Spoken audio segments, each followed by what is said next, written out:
आज लंच थालीटा मु बहुत बढ़िया बनई देखिपुर केमती भरी भरिका रही आउ देखापी जमी एट्राक्टिव होती खावाई भी बहुत बढ़िया होती।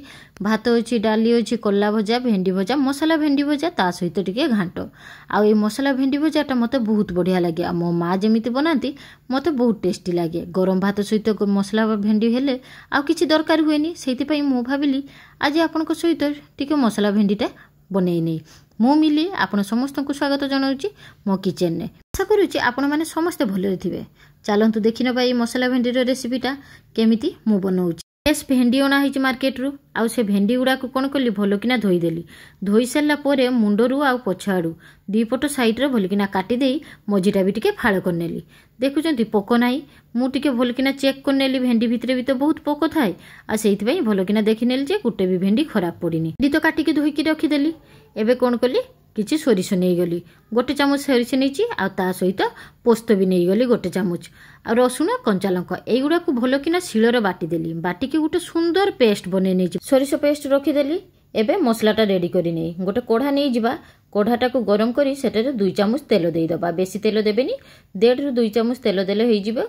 तापरे टिके हिंग नहीं गली बहुत कम टिके हिंग नेली। तापरे सोरिष पेस्टा देदेबा 2 ରୁ 3 मिनिट पर्यंत मीडियम फ्लेम रे मसला गुड़ा को भलकिना कषिबा।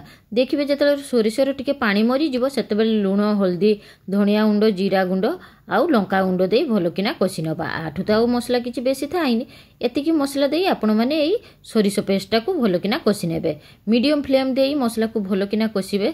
देखिए तार पानीटा पूरा सुखी होइछि। देखंतु मसला पूरा रेडी हो जाइछि। आ उपरे पियाज देदेबा कटा पियाज किंतु आगे देबेनी कटा पियाज ता उपरे देबे टिके टमाटो आउ कंचा लंका एई तीनटा जिनस दे मसला को आउ थरे 2 ରୁ 3 मिनिट पर्यंत कषि नबा। बेसी कषिबेनी पियाज ताहले नरम हो जिवो। टिके कंचा कंचा पियाज थिबो देखिबा पई जेमिति भल लागिवो खाइबा पई भी बहुत टेस्टी हबो।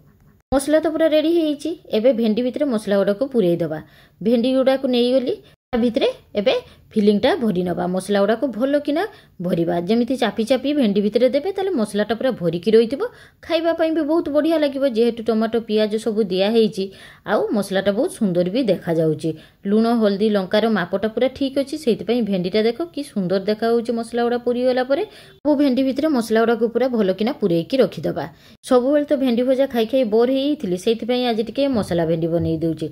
आ ए मसला भेंडीटा मो माँ बहुत बढ़िया बनाती। माँ को पाखरु मु एई मसला भेंडीटा शिखिची। भेंडी गुड़ा बहुत बढ़िया देखा होउची ना ग्रीन ग्रीन आ मसलाटा लाल लाल दीटार कॉम्बिनेशन बहुत बढ़िया हेइची।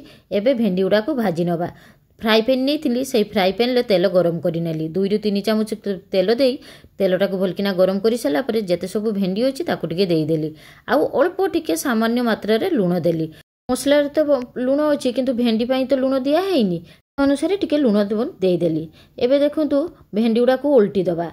गोटे साइड भेंडी नरम हो जाइए आउ एबे आ गोटे साइड देदेबा। भेंडीटा टिके नरम नरम हो गले देखिए केते बढ़िया लागिवो। एबे नाई दी पट जाक लाल हो जाइए भेंडी पूरा हो गलाई आउ किछि दरकार नाई पूरा लाल लाल हो जाइए भेंडी।